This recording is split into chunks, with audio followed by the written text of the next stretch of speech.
தொலைக்காட்சி நேயர்களுக்கு வணக்கம். எஸ்ஆர்எம் பல்கலைக்கழகத்தின் தமிழ் பேராயம் நடத்தும் சொல் தமிழா சொல் 2025 கல்லூரி பல்கலைக்கழக மாணவர்களுக்கான பிரம்மாண்ட பேச்சு போட்டி வெற்றிகரமா 5 மண்டலங்களை நிறைவடைந்து 6வது மண்டலமா இன்றைக்கு மதுரை மண்டலத்துக்கு வந்திருக்கும். மதுரையில் இருக்கக்கூடிய தியாகராசர் கல்லூரியில் இந்த பிரம்மாண்ட பேச்சு போட்டி நடைபெறுது. இந்த பேச்சு போட்டியில் பங்கேற்பதற்காக இணையதளம் வாயிலா 400க்கும் மேற்பட்ட மாணவர்கள் தங்களுடைய பெயர்களை பதிவு பண்ணியிருக்காங்க. இப்போ நேரடியாக தங்களுடைய பெயர்களை பதிவு பண்ணுறதுக்கு 150க்கும் மேற்பட்ட மாணவர்கள் வரிசையில் காத்திருக்காங்க. மாணவர்கள் எப்படிலாம் பேச போறாங்கன்றதை பார்க்கறதுக்கு நானும் உங்களை போறவே ஆர்வமாக காத்துட்ருக்கேன். வாங்க மாணவர்களை போய் பார்க்கலாம்.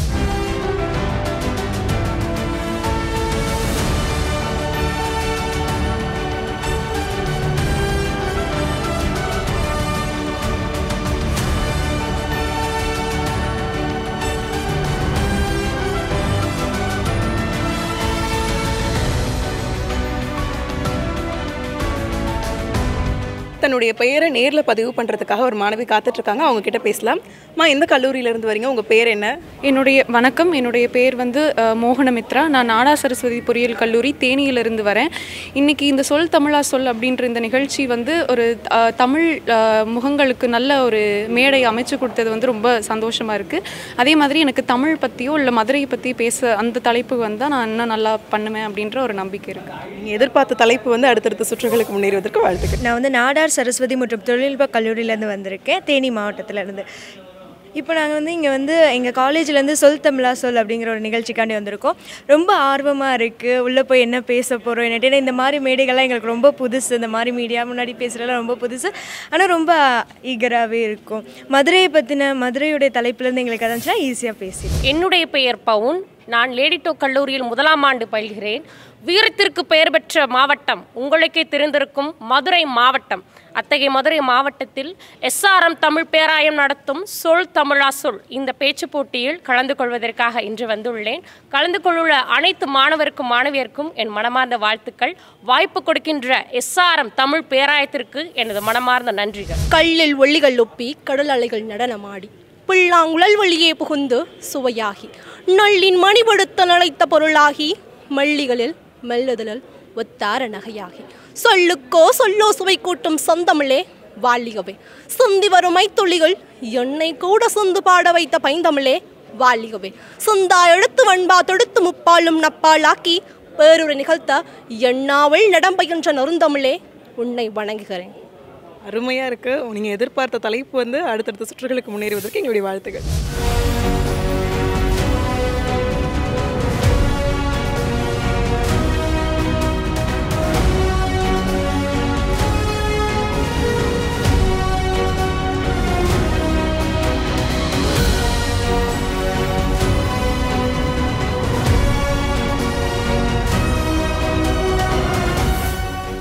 என் பேர் எம் அல் சஃப்ரின் தாஜ். நான் தேனி கம்மவர் சங்கம் பொறியியல் கல்லூரியிலேருந்து வரேன். எஸ்ஆர்எம் தமிழ் பேராயம் இணைந்து நடத்தும் சொல் தமிழா சொல் நிகழ்ச்சியில் கலந்துக்க வந்திருக்கேன். ரொம்ப ஆர்வமாக இருக்குது. அனைத்து தலைப்பிலுமே பார்த்துருக்கோம். நமக்கு எந்த தலைப்பு வரும்னு ரொம்ப ஆர்வமாக இருக்குது. பேச வந்ததை விட இங்கே நான் கற்றுக்க வந்திருக்கேன்னு சொன்னது பொருத்தமாக இருக்கும். ஏன்னா புது புது விஷயங்கள் இங்கே நிறைய பேர் நிறைய விஷயம் பதிவு பண்ண வருவாங்க. ஒவ்வொரு விஷயத்தையும் மண்டேல நம்ம ஏற்றிக்கலாம், நல்லாவே ஏற்றிக்கலாம். இந்த கவர்மெண்ட் எக்ஸாம் ப்ரிப்பேர் பண்ணுறவங்களுக்குலாம் இந்த ஷோஸ் எல்லாம் ரொம்ப ஹெல்ப்ஃபுல்லாக இருக்கும். Thanks to every one. இப்போ 6 தலைப்புகள் முன்னாடி நாள் கொடுத்துருக்காங்க. இன்றைக்கி பேச்சு போட்டி அப்படின்னும் போது முன்னாடி நாள் தான் அவங்க இந்த 6 தலைப்புகள் கொடுத்துருக்காங்க. இந்த 6 தலைப்புகளில் வேலு நாச்சியார் பற்றியும் மதுரை மண் பற்றியும் நிறைய தலைப்புகள் கொடுத்துருக்காங்க. இதை பற்றியெல்லாம் நீங்கள் என்ன நினைக்கிறீங்க? நான் மதுரை மாவட்டம். அதனால் எனக்கு மதுரையை பற்றி தலைப்பு வந்தாலே ரொம்ப நல்லாயிருக்கும். நான் ஈஸியாக பேசிடுவேன்னு ஒரு நம்பிக்கை இருக்குது. ஆனால் மற்ற தலைப்பும் ப்ரிப்பேர் பண்ணியிருக்கேன். என்ன நடக்குதுன்னு பார்க்கலாம். ஓகே, அடுத்தடுத்த சுற்றுக்கு முன்னேறதுக்கு எங்களுடைய வாழ்த்துக்கள். 6 தலைப்புகளில் மதுரைகளோட சிறப்பையும் மதுரை மண்ணோட சிறப்பையும் சிவகங்கை மாவட்டத்தோட வீர பெண்மணியாக இருந்த வேலு நாச்சியாரோட சிறப்பையும் கீழடி மண் ஆராய்ச்சி, அதாவது கீழடி அகழ்வாராய்ச்சி உலகத்துக்கே ஒரு முன்னுதாரணமாக இருக்குது. அந்த அகழ்வாராய்ச்சி பற்றியும் தலைப்பு இருந்திருக்கு. கீழடியை பற்றி தலைப்பு நல்லா வந்தால் எனக்கு கொஞ்சம் பேசுகிறதுக்கு கொஞ்சம் தயாராக இருப்பேன்னு நினைக்கிறேன்.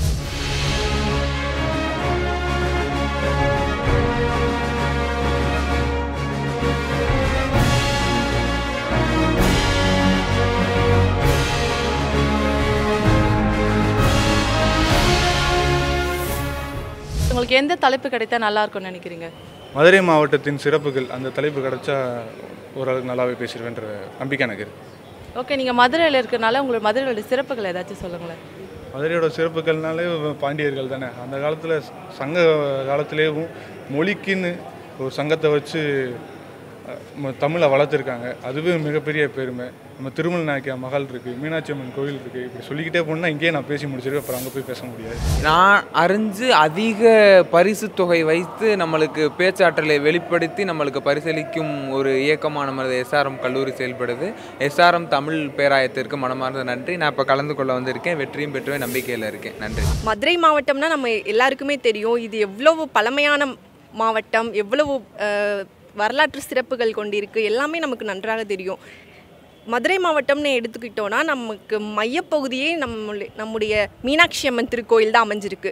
அந்த மீனாட்சி அம்மன் திருக்கோயிலை மையப்படுத்தி தான் மற்ற இடங்கள் எல்லாத்தையுமே அமைச்சிருக்காங்க. கையிலே மலையானும் கடை வீதி வந்த ஊர், கண்ணையின் கற்பை கடை நொடியில் காட்டிய ஊர், ஆணாட்சி புரியும் ஊர்களுக்கிடையே பெண்ணாட்சி புரிந்தால் ஒருவள், நீதி தவறிய இன்னிய நொடியை இமை சரிந்தான் ஒருவன், அணை கட்டியவனை ஆண்டவனாக பார்த்த ஊர், அறத்தோடு நின்று ஆண்டவனையும் கேள்வி கேட்ட ஊர், அரசியலும் அறமும் இரு கண்கள் என்பது மதுரையின் இயல்பு.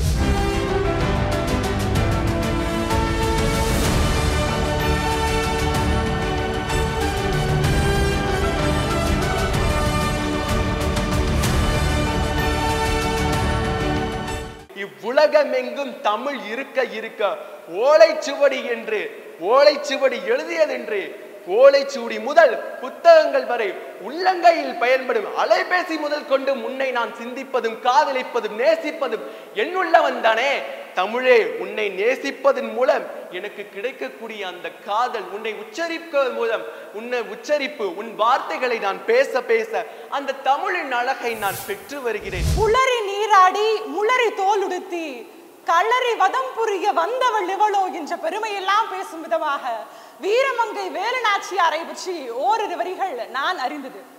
இவர் கற்றறியாத விஷயம் என்றே ஒன்று கிடையாது.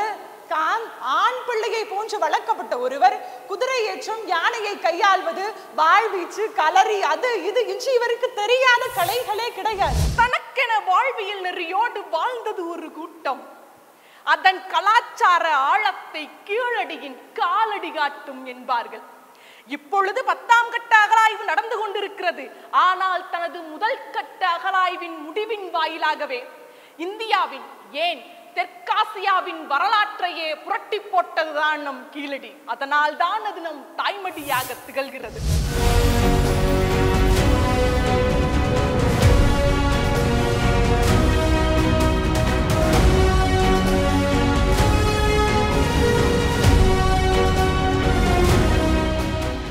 அருவியிலிருந்துதான் ஆறு, ஆறிலிருந்துதான் நீர், நீரிலிருந்துதான் சோறு, சோறிலிருந்துதான் வயிறு, உயிர், வாழ்க்கை என்பதை நாம் உணர்ந்து கொள்ள வேண்டும். அப்படி என்றால் இந்த கனிம வளங்களை நாம் எவ்வாறு பயன்படுத்த வேண்டும் என்பதை நாம் கட்டாயம் புரிந்து கொள்ள வேண்டும். பெண்மை என்று சொன்னவுடன் கவிமணியினுடைய ஒரு வரிகள் என்னுடைய நினைவிற்கு வருகிறது. மங்கையாய் பிறப்பதற்கேனல் மாதவம் செய்திட வேண்டும் அம்மா, பங்கைய கைநலம் பார்த்திடவே இந்த பாரினில் அறங்கள் வளரும் அம்மா. ஆம், மங்கையாக பிறப்பதற்கே தவம் செய்திட வேண்டுமாம். இந்த உலகத்தினில் அறங்களை வளர்ப்பது மங்கைதானாம் என்று கவிமணி பெண்ணியத்தினை வாழ்த்துகிறார்.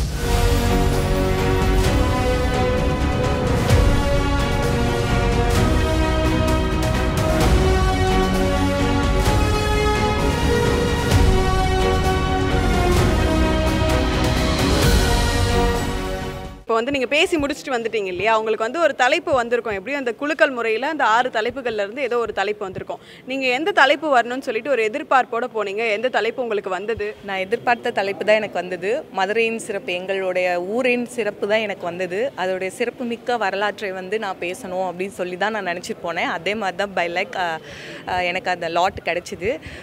அது நான் எப்படி பேசணும்னு நினச்சேனோ அதே மாதிரி நான் பேசிட்டேன். நாங்கள் சிறப்பாக பேசி முடிச்சிருக்கோம். அடுத்த லெவலுக்கு வெயிட் பண்ணுறேன். ஸோ எஸ்ஆர்எம் இன்ஸ்டியூட்டுக்கு வந்து ஃபஸ்ட்டு தேங்க்ஸ். ஏன்னா இவ்வளோ அமௌண்ட் வந்து கொடுத்து பண்ணுறப்ப நிறைய பேர் நல்லா நிறைய பார்ட்டிசிபேட் பண்ணுவாங்க. ஸோ நான் ஃபஸ்ட் ரவுண்ட் முடிச்சிட்டேன். ஃபஸ்ட் ரவுண்ட் வந்து கொஞ்சம் இல்லை ரொம்பவே நர்வஸாக தான் இருந்தது. ரொம்ப நாள் கழித்து பேசுகிறோம், இடையில கொஞ்சம் நாள் பேசல, டச் இல்லை. ஸோ ஓகே தான், பேசியிருக்கேன். ஓகே, ஒரு ஹோப் இருக்குது, பார்ப்போம். ஆக்சுவலாக நான் எதிர்பார்த்தது வந்து வீரமங்கை வேலு நாச்சியார் நான் எதிர்பார்த்தேன். பட் ஆனால் எனக்கு வந்தது வந்துட்டு வரலாற்று சிறப்புமிக்க மதுரை மாநகர். பட் ரொம்ப ஓகேவாக ப்ரிப்பேர் பண்ணியிருந்தேன். ஸோ அதனால் பேசிட்டேன். நீங்கள் நான் எதிர்பார்த்த தலைப்பு வந்து கீழடி என் தாய்மொழி எதிர்பார்த்தேன். எனக்கு வந்தது வேலுநாச்சியார். உங்களுக்கு வந்து எக்ஸ்பெக்ட் பண்ண தலைப்பு எனக்கு வந்திருக்கு. எஸ்ஆர்எம் பேராயத்திற்கு என்னுடைய மிக மனமார்ந்த நன்றியை நான் தெரிவித்துக் கொள்ள வேண்டும். ஏனென்றால் இந்த காலத்தில் பணம்தான் மிகவும் அவசியமாக உள்ள நிலையில் அதனை வைத்துதான் ஒரு திறமையை வளர்த்து கொள்ள ஒவ்வொரு மாணவனும் துடிப்பான் என்று அதை நோக்கமாக கொண்டு இந்த சிறப்பு பேச்சு போட்டி நடத்தியுள்ளார்கள். அவர்களுக்கு எனக்கு மிகவும் மனமார்ந்த நன்றியை தெரிவித்து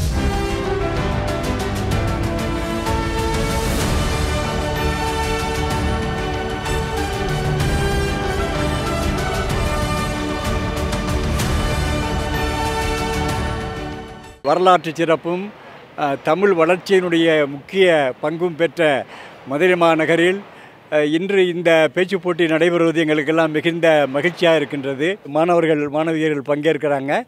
அவர்கள் பேசிய பேச்சையெல்லாம் சென்று பார்த்து விட்டு வந்தேன். மிகச்சிறப்பாக பேசுகிறார்கள். மிக மகிழ்ச்சியாக இருக்கிறது. நல்ல ஒரு ஆற்றல் மிகுந்த பேச்சாளர் தலைமுறை அடுத்து வரும் என்ற நம்பிக்கை இருக்கிறது. அந்த பேச்சாளர்களை உருவாக்குவதற்கு தமிழ் பேராயம் ஒரு களமாக இருந்தது. சொல் தமிழா சொல் பேச்சு போட்டி ஒரு வாய்ப்பாக இருந்தது என்பதை நினைக்கும் பொழுது நல்ல ஒரு தலைமுறையை ஆற்றல் மிகுந்த பேச்சாற்றல் மிகுந்த சிந்தனை திறன் மிகுந்த விழிப்புணர்ச்சி பெற்ற ஒரு தலைமுறையை உருவாக்குவதற்கு அந்த உன்னதமான பணியில் நாம் ஈடுபட்டிருக்கிறோம் என்பது எனக்கு மகிழ்ச்சியை தருகிறது. முதல் சுற்றுக்கு நடுவர் பணியாற்றிய பேராசிரியர் முனைவர் பாசா அரிபாபோயா நம்ம கூட இருக்காங்க. அவங்ககிட்ட பேசலாம். நான் சந்தித்த 30 பேரில் ஆங்கில கலப்பு இல்லாமல் பேசுகிறாங்க. உச்சரிப்பு சுத்தம் இருக்குது. ஒரு சிறு நம்பிக்கை சிறு தெரிப்பு இருக்குது. ஓகே பரவாயில்ல, அவங்களெல்லாம் பார்க்குற போது நல்லா தமிழ் பேசக்கூடிய ஒரு முயற்சி இருக்குது அப்படிங்கிற மாதிரியான ஒரு கலவையான ஒரு உணர்வு தான் எனக்கு கிடச்சிச்சுன்னு சொல்லணும். உள்ளபடியே இந்த முயற்சிக்கு பாராட்டு தான் தமிழ் பேராயத்துக்கு சொல்லணும். முதல் சுற்றுக்கு நடுவர் பணியாற்றிய அம்மா பிரியா பாபு இயக்குனர் திருநங்கையர் ஆவண மையத்திலிருந்து வந்திருக்காங்க. அவங்க கிட்ட பேசலாம். எனக்கு தெரிந்து முதல் முறையாக திருநங்கையான என்னை இதுக்கு நடுவராக தேர்வு பண்ணதுக்கு ஒரு பெரிய நன்றியை நான் தெரிவிச்சுக்கிறேன். அந்த எஸ்ஆர்எம்முடைய தமிழ் பேராயம் இன்றைக்கு நடத்தின இந்த சொல் தமிழா சொல்ல ஒரு 6 தலைப்புகள் கொடுத்துருந்தாங்க. முதல்ல தலைப்புகள் எனக்கு ரொம்ப உணர்வுபூர்வமாகவும் ரொம்ப நெருக்கமாகவும் இருந்தது. இதுதான் நம்ம இந்த சமூகத்துக்கு தேவையான தலைப்பு அப்படின்னு நான் நினைக்கிறேன். கிட்டத்தட்ட ஒரு 30 மாணவர்கள் அந்த எனக்கு கொடுக்கப்பட்ட இடத்துல அவங்களுடைய கருத்துக்களை பதிவு செஞ்சாங்க. நானும் சில பேரை பட்டியலிட்டு கொடுத்துருக்கிறேன். கண்டிப்பாக அவர்கள் அடுத்த கட்டத்துக்கு போவாங்க, வெற்றி பரிசை தட்டுவாங்கன்னு ஒரு நம்பிக்கை இருக்குது.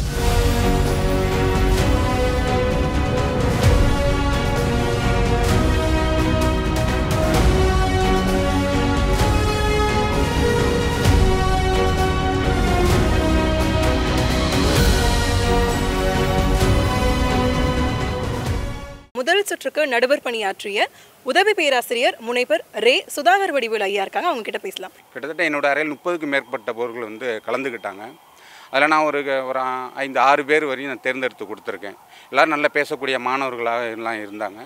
கண்டிப்பாக அவங்க அடுத்தடுத்த சுற்றுக்கு போய் மாநில அளவில் நடக்கக்கூடிய அந்த முதல் சுற்றுக்கும் போய் அவங்க முதல் பரிசை நான் அவங்கள வாழ்த்துறேன். முதல் சுற்றுக்கு நடுவர் பணியாற்றிய ஆசிரியர் முனைவர் கா சுந்தரபாண்டியன் ஐயா இருக்காங்க. அவங்க கிட்ட பேசலாம். பல்வேறு தமிழ் பேராய விருதுகள் ஆண்டுதோறும் மிகப்பெரிய அளவில் நடைபெற்று வருது.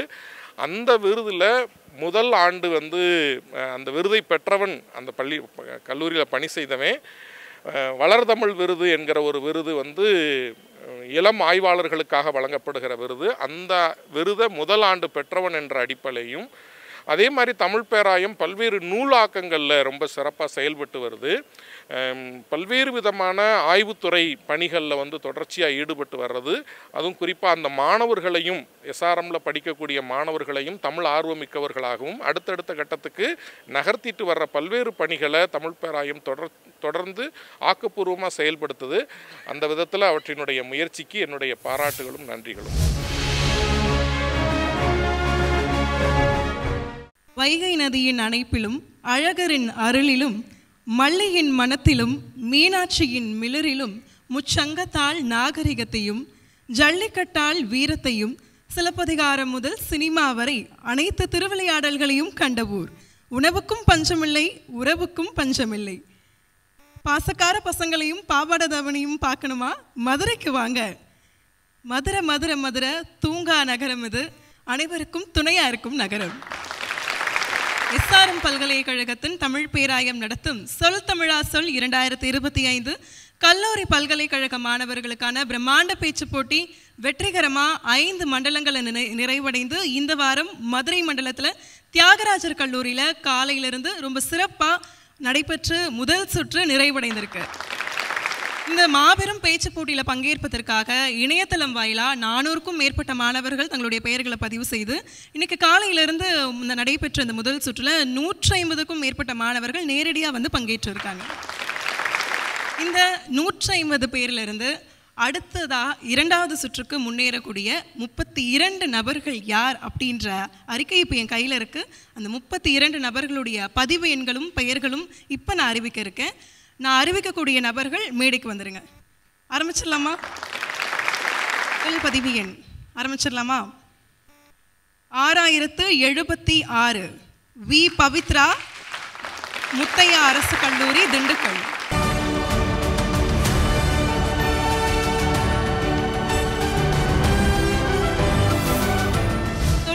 சொல் 2025 கல்லூரி பல்கலைக்கழக மாணவர்களுக்கான இந்த பிரம்மாண்ட பேச்சு போட்டி இன்றைக்கு மதுரை மண்டலத்தில் முதல் சுற்று ரொம்ப சிறப்பான முறையில் நடைபெற்று முடிஞ்சிருக்கு.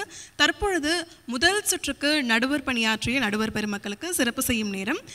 அவர்களுக்கு சிறப்பு செய்வதற்காக தமிழ் பேராய தலைவர் கலைமாமணி முனைவர் கரு நாகராசன் ஐயா அவர்களையும் செயலர் பா ஜெய்கணேஷ் ஐயா அவர்களையும் மேடைக்கு அழைக்கிறோம். திருநங்கையர் ஆவண மையத்தின் இயக்குனர் பிரியா பாபு அவர்கள். அடுத்ததாக முனைவர் பா சா அரிபா பொய்யா அவர்களை மேடைக்கழிக்கிறோம். அடுத்ததாக முனைவர் கா சுந்தரபாண்டியன் ஐயா அவர்களை மேடைக்கழிக்கிறோம். அடுத்ததாக முனைவர் ரே சுதாகர வடிவேல் ஐயா அவர்களை மேடைக்கழிக்கிறோம்.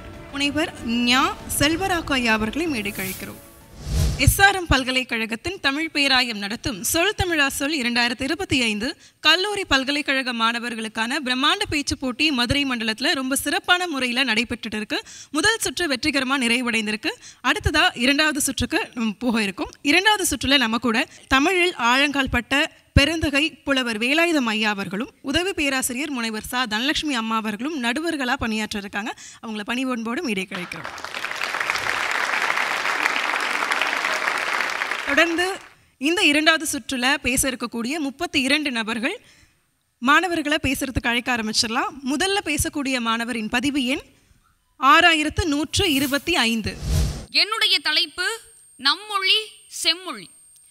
வானம் அளந்தது அனைத்தையும் அளக்கக்கூடிய வல்லமை பெற்றதுதான் தமிழ் மொழி. இதுதான் இந்த உலகத்தினுடைய மூத்த மொழி, தாய்மொழி. பாரதியை பாரதத்தில் பாட்டு தேர் ஓட்டி சாரதியாக்கிய மொழி. கூட்டு வண்டியும் மாட்டு வண்டியும் போகாத பல இடங்களில் கூட கண்ணதாசனை பாட்டு வண்டி ஓட்ட வைத்த மொழி. இவ்வளவு சிறப்புக்குரியது நம்முடைய தமிழ் மொழி செம்மொழி என்பதில் நாம் பெருமை கொள்ள வேண்டும். கங்கை கரைபுரண்டு ஓடிய நதிகளில் என்றும் நம் தேசத்தின் அஸ்திகள் தான் கரைய வேண்டும், நம் தேசத்தின் ஆஸ்திகள் அல்ல. நம்முடைய நதிகளின் சமத்துவத்தின் நம்முடைய சாம்பல்கள் தான் கரைய வேண்டுமே, தேசத்தின் சிறப்புகள் அல்ல.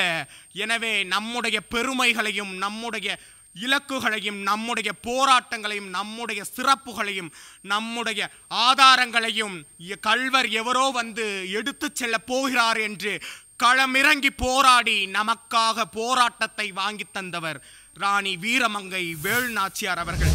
திருக்குறளிலே திருவள்ளுவர் சொல்லி இருக்கிறார், விழுப்புண்படாத நாட்களெல்லாம் வழுக்கினுள் வைக்கும் தன் நாளை எடுத்து. அதாவது அதற்கு காரணம், ஒரு போர் வீரன் தன்னுடைய வாழ்நாளில் சென்று போர்க்களம் சென்று காயம் ஏற்படாத நாட்களையெல்லாம் தான் வாழாத நாள்களாக கருதுவானாம். அதுபோல வீரர்களினுடைய வீர விளையாட்டு என்பது அவர்களின் வீரம் சார்ந்ததாகவும் அவர்களின் ஆண்மை சார்ந்ததாகவும் அவர்களின் வரலாறு சார்ந்ததாகவும் அமைந்திருக்கிறது என்றால், இந்த தமிழ் சமூகத்திலே வீர விளையாட்டிற்கு கொடுக்கப்பட்ட மரியாதை அப்படிப்பட்டது. நம்முடைய மதுரை மண்ணிலே விளையாடப்படுகிற ஏறு தழுவுதலை பற்றி கலித்தொகை முல்லைப்பாட்டிலே கூறியிருக்கிறார்கள். இங்கே அலங்காநல்லூர், பாலமேடு உள்ளிட்ட பல்வேறு ஊர்களில் நடைபெறக்கூடிய ஏறு தழுவுதலை நாம் ஆண்டுக்கு ஒரு முறைதான் பார்த்து கொண்டு இருக்கிறோம். ஆனால் அன்றைக்கு தமிழர்கள் தங்களுடைய இல்லற வாழ்க்கைக்கு ஆண்மகனினுடைய வீரமாக ஏறுதழுவுதலை அடையாளப்படுத்தி இருக்கிறார்கள் என்றால் தமிழர்களினுடைய வாழ்க்கை முறையிலே ஏறுதழுவுதல் என்பது மிக முக்கியமான ஒன்றாக இருந்திருக்கிறது. பாரதிதாசன் இளைஞர்களை எவ்வாறு உச்சரிக்கிறார், எவ்வாறு வீரத்தில் அடையாளம் காட்டுகிறார் என்றால், சிறுத்தையே வெளியில் வா, பூட்டிய இரும்பு கூட்டின் கதவு உடைக்கப்பட்டது, எளியென உன்னை இகழ்ந்தவர் புலி என பயந்திட வீரம் கொண்டு விவேகம் கொண்டு வா என்று.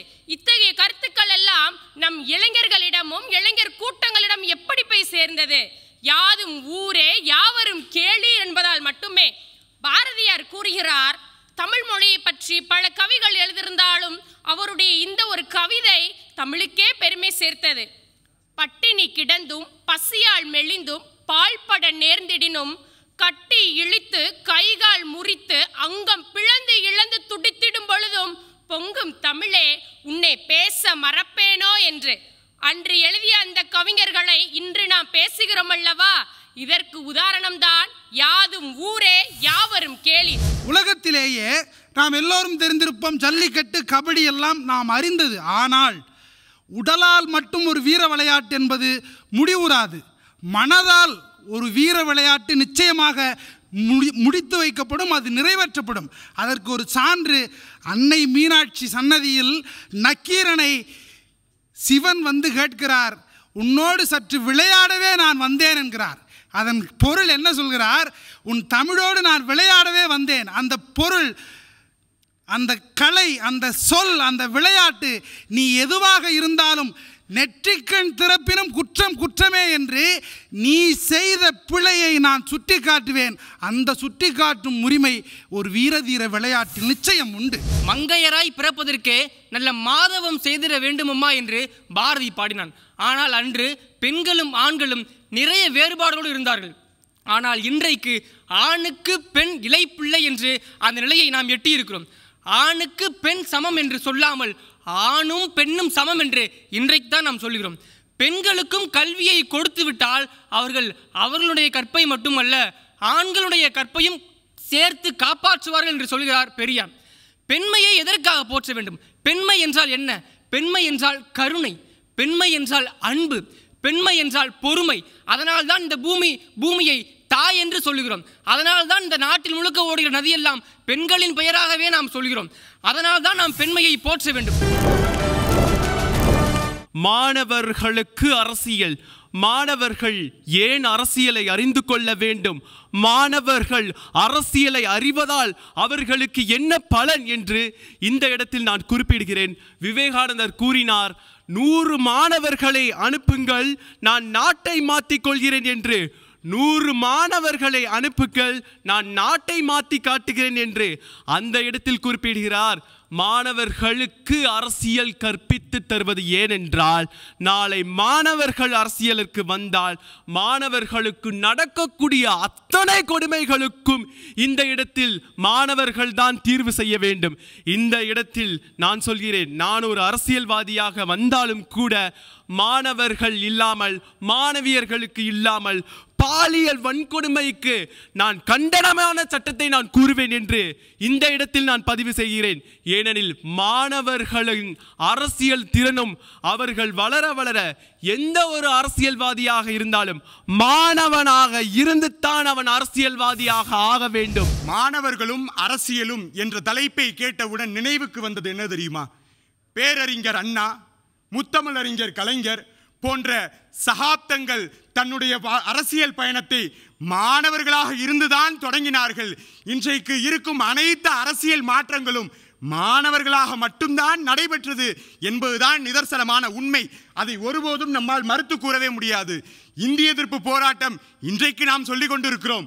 அன்றைக்கு இந்திய எதிர்ப்பு போராட்டத்தில் மாணவர்கள் பங்கு கொண்டதின் காரணத்தினால்தான் இன்றைக்கு நாம் இருமொழி கொள்கையோடு வாழ்ந்து கொண்டிருக்கிறோம், இருமாப்போடு சொல்லிக் கொண்டிருக்கிறோம் என்பதை ஒருபோதும் மறந்து விடாதீர்கள்.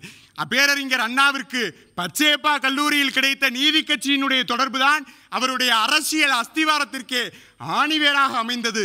அத்தகைய நீதி கட்சியிலிருந்து வெளியேறி தான் ஒரு கட்சி தொடங்க வேண்டும் என்ற சுய அறிவும் மாணவராக இருந்தபோது கற்றுக்கொண்ட அறிவின் போதே வந்தது. இந்தியாவின் ஆணிவேர் தூண், சமூகத்தின் மூலதானம் என்று சொல்லப்படக்கூடிய இளைஞர்களின் வாழ்வினை மது சீரழித்து கொண்டுதான் இருக்கிறது என்பதுதான் நிதர்சனமான உண்மை.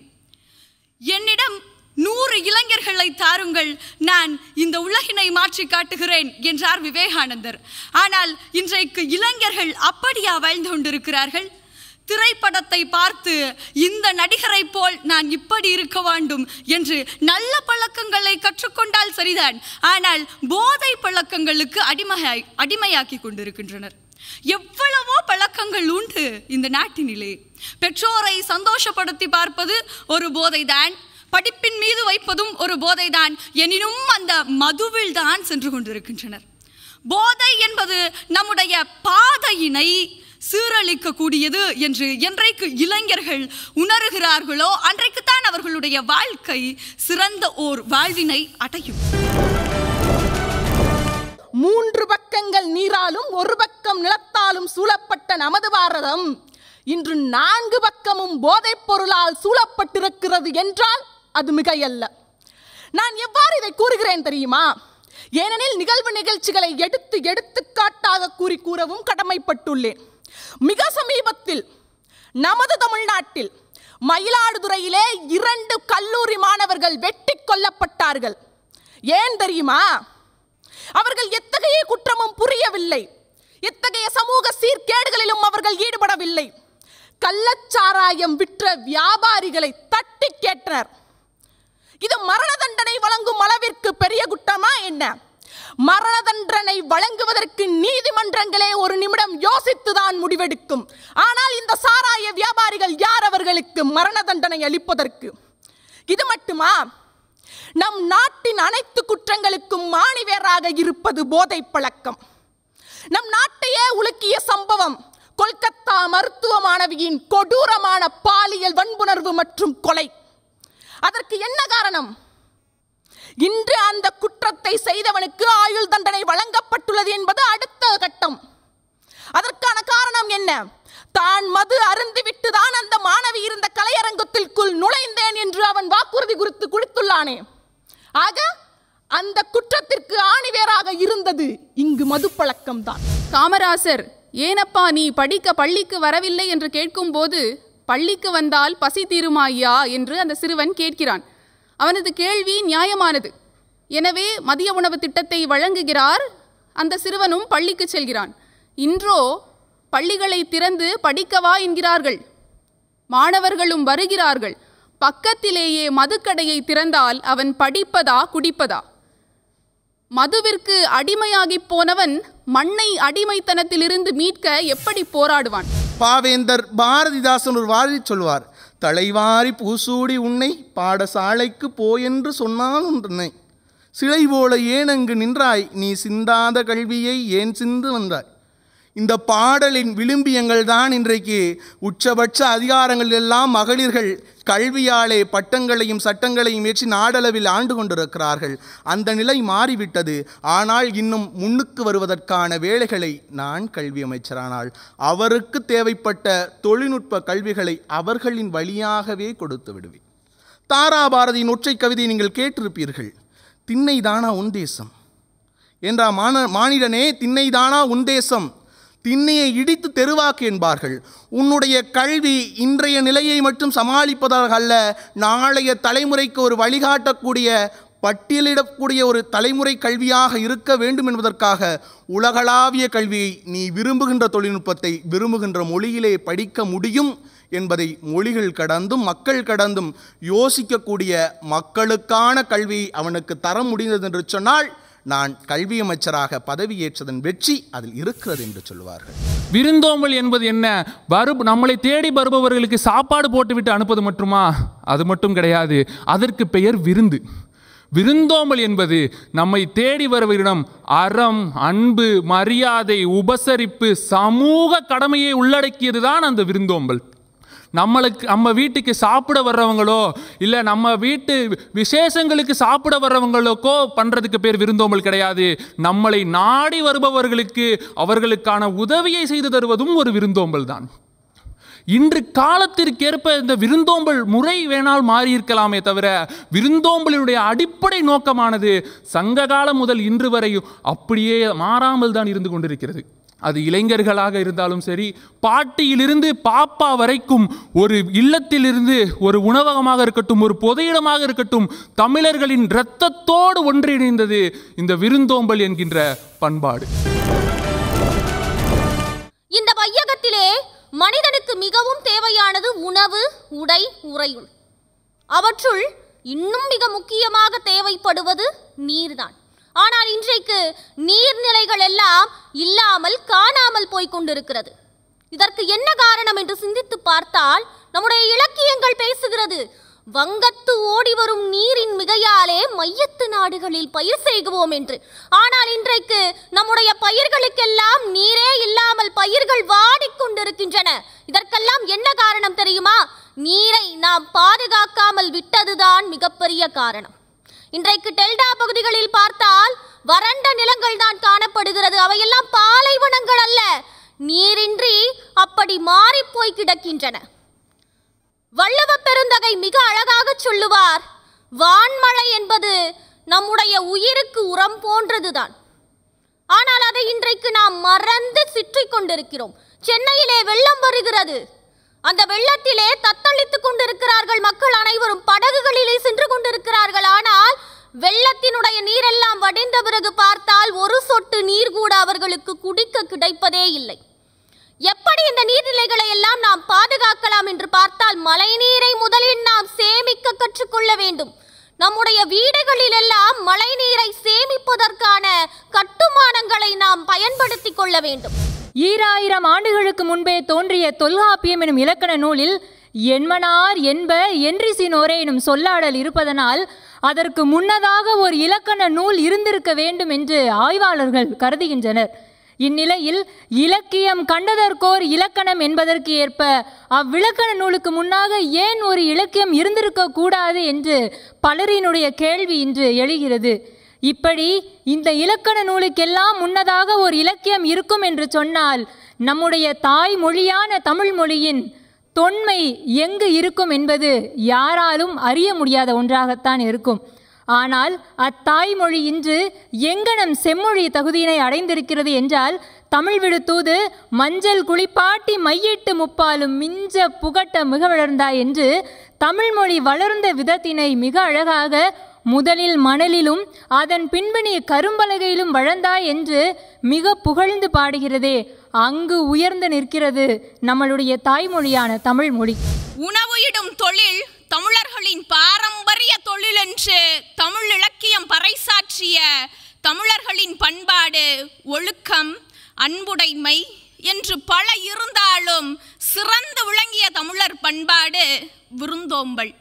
மோப்ப குளையும் அனிச்சம் முகந்திரிந்து நோக்க குளையும் விருந்து என்றது வள்ளுவர் பொதுமறை.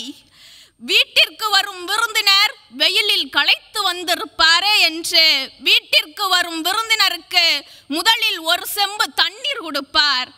திண்ணை வைத்து வளர்த்த தமிழர் அவரை திண்ணையில் அமர வைத்து தண்ணீர் கொடுத்து பிறகு வீட்டிற்குள் அழைத்து சென்று அறுசுவை விருந்து படைப்பார். இன்று திண்ணையும் இல்லை, அறுசுவை விருந்தும் இல்லை. திருமண வீட்டில் கூட உணவு பரிமாற ஆட்கள் இருப்பதில்லை. நாமே உணவை உண்ணும் நிலை வந்து விட்டது. அப்படியாகி போய்விட்டது தமிழர் பண்பாடு. விருந்தோம்பல் பண்பில் சிறந்து விளங்கிய அரசர்களும் இருந்தார்கள், மன்னர்களும் இருந்தார்கள். கடைக்கோடி மக்கள் கூட இரவு நேரத்தில் கூட தன் வீட்டிற்கு உணவருந்த ஆள் வருவார்கள் என்று தன் கதவை எப்போதும் தன் வீட்டு கதவை திறந்து வைத்திருப்பார்களாம். அப்படிப்பட்ட பண்பாடு தமிழர்களின் விருந்தோம்பல் பண்பாடு. அன்பிற்குரிய நண்பர்களே, லஞ்சம் தவிர்ப்பு என்பது ஒரு சுயநலமான செய்தியாகவே நான் சொல்வேன். ஏன் சுயநலம்? லஞ்சம் தவிர்த்தே ஒரு சமூகத்தை கட்டமைக்கிற போது இந்த சமூகத்தில் இருக்கிற நாம், நம் குடும்பம், நம் குடும்பத்தில் இருக்கிற எல்லா உறுப்பினர்களும் சேர்ந்தே லஞ்சம் தவிர்த்து ஒரு சமூகத்திற்குள் வருவோம். அந்த சமூகத்திற்குள் நாம் நுழைகிற போது என்னென்ன விளைவுகள் எல்லாம் வந்து போகிறது. நீ செய்யக்கூடிய எல்லா செயல்களுக்கும் உன்னுடைய திறமை மட்டுமே திறவுகோலாக இருக்கும் என்று சொன்னால் அப்படிப்பட்ட சமூகம்தான் இந்த சமூகமாக உருவாக்க வேண்டும் என்கிற எண்ணத்தை நமக்குள் உருவாக்கி கொள்ளுகிற போது லஞ்சம் தவிர்த்த ஒரு சமூகத்தை நாம் கனவு கண்டு அதை நிச்சயமாக செயல்படுத்தக்கூடிய ஆற்றலை பெறுவோம். எந்த ஒரு பெண் தன்னுடைய குடும்பத்திற்காகவும் தன்னுடைய தேசத்திற்காகவும் தன்னுடைய ஆத்ம பலத்தை பயன்படுத்தி தன்னுடைய மனோ தைரியத்தை பயன்படுத்தி உழைக்கிறாளோ அப்படிப்பட்ட பெண்மையை உலகம் மாத்திரம் போற்றாது, உயிர்களும் வணங்கும். அப்படித்தான் பெண்கள் போற்றப்பட வேண்டியவர்களாக வாழ்ந்திருக்கிறார்கள். குயிலி இந்த தற்கொலை படைக்குள்ளே தன்னை இணைத்துக் கொண்ட ஒரு முதல் பெண் எவ்வளவு ஒரு விசுவாசம் இருந்திருக்க வேண்டும், எவ்வளவு ஒரு விசுவாசம், துணிச்சல் இருந்திருக்க வேண்டும். வேலுநாச்சியார் சொன்னாங்க, சின்ன பொண்ணுமா என்ன வார்த்தை பேசுற, அவங்க விளையாட்ட நினைச்சுக்கிட்டாங்க. அம்மா அவங்க கிட்ட பீரங்கி வெடிகுண்டு எல்லாம் நிறைய இருக்கு. அப்படிப்பட்ட பலத்தை எதிர்த்து நம்மாலே போராடி வெல்ல முடியுமா? அவ்வளவு பலம் இருக்கே. நான் ஒண்ணு செய்யறேன், என்னுடைய உயிரை மாய்த்து கொண்டாவது நம்முடைய தேசத்திற்கு நான் சுதந்திரம் வாங்கித்தர ஏற்பாடு செய்கிறேன் என்று சொன்னவள் குயிலி. அப்ப அந்த அம்மா வேலுநாச்சியார் அம்மா சின்ன பிள்ளை ஏதோ பேசுது என்று நம்மை போல நினைத்து கொண்டார்கள். ஆனால் அந்த வாசகத்தை காளையார் கோயிலில் நிஜமாக்கி காட்டியவள் குயிலி. அந்த எண்ணெயை தன் மீது ஊற்றிக்கொண்டு அப்படியே போய் அந்த ஆயுத கிடங்குக்குள்ளே பாய வேண்டும் என்று சொன்னால், தன்னுடைய உயிரையே தியாகம் செய்ய வேண்டும் என்று சொன்னால், அதற்கு சாமானிய மனவலிமையா? அது சாமானிய மனவலிமை போதுமா? நீர்நிலைகளை பாதுகாத்தல் வேண்டும். தற்பொழுதெல்லாம் நீர்நிலைகளில் எந்த விதமான மனிதர்களும் நீர்நிலைகளில் சென்று தண்ணீர் குடிப்பதில்லை. நான் கிராமத்துவாசி. நான் என்னுடைய கிராமத்தில் இருக்கும்போதெல்லாம் ஒரு நீர்நிலைக்கு சென்று அங்கு மண்டி தண்ணீர் என்று சொல்லக்கூடிய ஒரு தண்ணீரை வீட்டிற்கு எடுத்து கொண்டு வந்து தேத்த விதை என்று சொல்லக்கூடிய ஒரு விதையை தேற்றி அந்த தண்ணீரை குடித்தோம். அது நமக்கு மிகவும் சத்துள்ளதாக இருந்தது. ஆனால் இன்றோ நீர்நிலைகள் அனைத்தும் சீரழிக்கப்பட்டு வருகிறது. பல்வேறு விதமான பிளாஸ்டிக் கழிவுகளாலும் பல்வேறு விதமான நச்சுத்தன்மை வாய்ந்த கழிவுகளாலும் அந்த கழிவுநீர்கள் மூலம் அந்த குளங்களில் கலந்து குளங்கள் வீணாகி போய்விடுகின்றன. எத்தனையோ தொழிற்சாலைகள் இந்தியாவில் இருக்கின்றன. அந்த தொழிற்சாலை கழிவுகள் அனைத்தும் கலக்கும் இடம் நீர்நிலைகளில் தான் சென்று அடைகிறது. அதை உண்ணும் ஆடு மாடுகளும் அதை பருகும் மனிதர்களுக்கும் நோய் உண்டாக்கி நீர்நிலைகள் பாதிக்கப்படுவது மட்டுமல்லாமல் அதை பருகும் மனிதர்களும் பாதிக்கப்படுகிறார்கள் என்று சொல்லப்போனால் நாம் அனைவரும் நீர்நிலைகளை பாதுகாத்தால் தான் வேண்டும். என் நெஞ்சை கவர்ந்த அந்த வீரனின் பெயர் தெரியுமா? அவன்தான் பகத்சிங். இத்தனை வீரர்கள் இருந்தும் ஏன் தெரியுமா நான் அவனை விரும்பினேன்? அவன் தன் உயிரை துறக்கும் போது அவனுக்கு வயது வெறும் 24. ஒரு 24 வயது இளைஞனுக்கு எத்தனையோ ஆயிரம் கனவுகள் இருக்கலாம். ஆனால் பகத்சிங் என்ற அந்த இளைஞனுக்கு இந்தியாவின் விடுதலை தான் கனவாக இருந்தது. அவன் சிறையில் அடைக்கப்படுகிறான். அவனுக்கு தூக்கு தண்டனை வழங்கப்படுகிறது. அவனை தூக்கு மேடையில் ஏற்றப் போகிறார்கள். ஆனால் பகத்சிங்கை காணவில்லை. அவனுடைய அறைக்கு சென்று போய் பார்க்கிறார்கள். அவன் புத்தகம் படித்துக் கொண்டிருக்கிறான். என்ன செய்கிறீர்கள் என்று சிறை அதிகாரிகள் கேட்டார்கள். அப்போது பகத்சிங் சொன்னான், நான் லெனினோடு உரையாடி கொண்டிருக்கிறேன் என்று. ஆம், அவன் லெனின் எழுதிய புத்தகத்தை படித்துக் கொண்டிருந்தான். இதுதான் பகத்சிங்கின் மீது எனக்கு காதலை ஏற்படுத்தியது. காந்தியடிகள் ஒரு வரியில குறிப்பிடுகிறாரு, பெண்களுக்கு சுதந்திரம் வழங்காத நாடு சுவிச்சம் அடையாது. ஒரு நாடு சுதந்திரம் பெற்றா அந்த நாட்டில் எல்லாமே சுதந்திரம் பெற்றிருக்கணும். ஆண்கள், பெண்கள், நடுத்தர மக்கள் என்ற அனைவருமே சுதந்திரம் பெற்றிருக்கணும். பெண்களுக்கு நியதி வழங்கப்பட வேண்டும். ஆனால் என் இந்திய திருநாட்டிலும் சரி, தமிழக திருநாட்டிலும் சரி, பெண்களுக்கு புதுவிதமான பாதுகாப்பு வருவதுடன் சரி, பெண்களுக்கு ஒரு ஒத்துழைப்பான பாதுகாப்பும் சட்டம் நிறுவிய ஒரு பாதுகாப்பும் வந்திருக்கிறது என்று சொன்னால் அது நம்மால் மிகையாகாது. ஒரு காகம் சைவ உணவு உண்டாலும் காகம்தான், அசைவ உணவு உண்டாலும் காகம்தான், பழங்களை கொத்தி தின்றாலும் காகம்தான், மாட்டிறைச்சி தின்றாலும் காகம்தான் என்றால் மனிதன் மட்டும் சைவ உணவு உண்டால் ஒரு சாதி, அசைவ உணவு உண்டால் ஒரு சாதி, மாட்டிறைச்சி என்றால் ஒரு சாதி என்று மற்ற மாநிலங்களில் வேறுபடுத்தி பார்க்கின்ற பொழுது தமிழ்நாட்டில் மட்டும் மாணவர்களும் இளைஞர்களும் சாதி என்று பார்க்காமல் சாதிக்க பார்க்க வேண்டும் என்று எண்ணுகிறார்கள் என்றால் இது கல்வியில் சிறந்த தமிழ்நாடு. வெளி மாநிலங்கள் எல்லாம் சாதி பட்டங்களை பெயருக்கு பின்னால் தூக்கி பிடிக்கும் பொழுது தமிழ்நாட்டு மாணவர்கள் எல்லாம் கல்வியில் கட்ட பட்டங்களை பெயருக்கு பின்னால் தூக்கி பிடிக்கிறார்கள் என்றால் இது கல்வியில் சிறந்த தமிழ்நாடு. ஏன் கல்வி கற்க வேண்டும் அன்பர்களே? கல்விதான் வெள்ளத்தால் அழியாது, வெந்தனால் வேகாது, கொல்லத்தான் முடியாது, அல்லத்தான் குறையாது, கள்ளத்தார் எவராலும் களவாட முடியாது. அத்தகைய கல்வித்தான் நாம் கற்க வேண்டும். ஏறு தழுவுதல், வீர விளையாட்டு போன்ற பல்வேறு விளையாட்டுகளுக்கு முதற்கட்டமாய் இருந்ததும் இந்த தமிழ் மொழியே என்பதில் எல்லளவும் எனக்கு ஐயமில்லை. இன்றைக்கு இருக்கும் சூழலில் கூட தமிழ் மொழி செம்மொழி என்பதை என்னால் நிரூபிக்க முடியும். எப்படி தெரியுமா? இன்றைக்கு இந்த அரங்கத்தில் தமிழ் பேசு சொல் தமிழா சொல் என்ற இந்த அரங்கத்தில் கிட்டத்தட்ட 150க்கும் மேற்பட்ட மாணவர்கள் கலந்து கொண்டார்கள் என்றால் காலம் காலமாக தமிழ் மாறி மருவி வளர்ந்து கொண்டிருக்கிறதே தவிர தமிழருக்கு ஒருபோதும் அழிவில்லை என்பதற்கு நாங்கள் எல்லாம் சாட்சியம் என்றே நான் நினைத்துக் கொண்டிருக்கிறேன். நம் மழைநீர் சேகரிப்பு தொட்டிகளை உருவாக்க வேண்டும். இன்று எந்த வீட்டிலாவது மழைநீர் சேகரிப்பு தொட்டி இருக்கிறதா என்று கேட்டால் ஓரிரு வீடுகளில் மட்டுமே இருக்கிறது. ஆக நாம் மழைநீரை சேமிக்க கற்றுக்கொள்ள வேண்டும் அல்லவா? நாம் அனைவரும் இன்று எப்படி இருக்கிறோம் என்று சொன்னால் நீரை குடித்து உயிர் வாழ்வோம் அப்படின்னு தான் இருக்கிறோம். ஆக ஒரு உணவு உண்ணும் போது கூட நீர் இல்லாமல் எவராலும் உண்ண முடியுமா? நிச்சயமாக இல்லை என்பதுதான் என்னுடைய கருத்து. நீரை எப்படி பாதுகாக்க வேண்டும் என்று சொன்னால் மழை பெய்யும் போது மழைநீர் தொட்டியை சேகரித்து வையுங்கள், ஆறுகளை உருவாக்குங்கள், ஏரிகளை உருவாக்குங்கள், கிணறுகளை உருவாக்குங்கள். உருவாக்கினால் நிச்சயமாக நீர் பெருகிவிடும். ஆக இந்த இன்று நீரிலே அமிலங்கள் கலந்து விற்கப்படுகிறது. அதையும் நாம் உண்டு தேவையற்ற நோய்களையும் வாங்கி கொண்டிருக்கிறோம் அல்லவா? ஆனால் அந்த நோயினுடைய விளைவு என்னவாக இருக்கும்? நம்முடைய பாதிப்பு, என் மரணம் கூட நிகழலாம். அத்தகைய செய்திகளுமே அழகாக பதிவு செய்திருக்கிறார். இன்று நீரானது ஒரு நம்முடைய மனிதனின் வாழ்க்கையிலே இன்றியமையாத ஒரு பொருளாக இருக்கிறது. இந்த நீரை நாம் பாதுகாத்தால் நம்முடைய வாழ்க்கையிலே நிச்சயமாக உறுதி கொள்வோம். ஆக நம்ம நீர்களை பாதுகாக்க வேண்டும். சங்ககாலம் தொட்டு தமிழர்கள் விருந்தோம்பலை ஒரு எதிர்பார்ப்பு இல்லாத ஒரு செய்கையாக செயல்படுத்தி இருக்கின்றார்கள். தமிழரின் விருந்தோம்பலுக்கு இன்றைய காலகட்டத்திலும் ஒரு பெருமதிப்பு உண்டு. இன்றைக்கும் அயல்நாட்டு தமிழர்கள் இந்தியாவிலே வருகை புரிந்தால் அவர்களுக்கு பாரம்பரிய உணவு முறைகளை வழங்கி அவர்கள் திரும்பிச் சொல்லும் பொழுது நம்முடைய விளக்குவது தமிழரினுடைய உணவு பழக்க வழக்கங்களே வித்தியாசமானது தான்.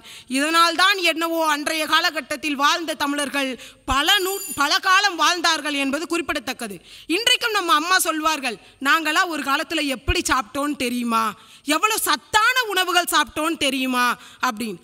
அப்போது நம்முடைய கலாச்சாரமான உணவு வகைகள் என்பது மிகவும் பிரசித்தி பெற்றதாக இருக்கிறது, சிறப்பு வாய்ந்ததாக இருக்கிறது என்பதை நாம் இந்நேரத்தில் எண்ணி பார்க்க வேண்டும். மாணவர்களுக்கு அரசியல் ஏன் முக்கியம் என்கிற கேள்வி அனைவரிடத்திலும் எழ வேண்டும்.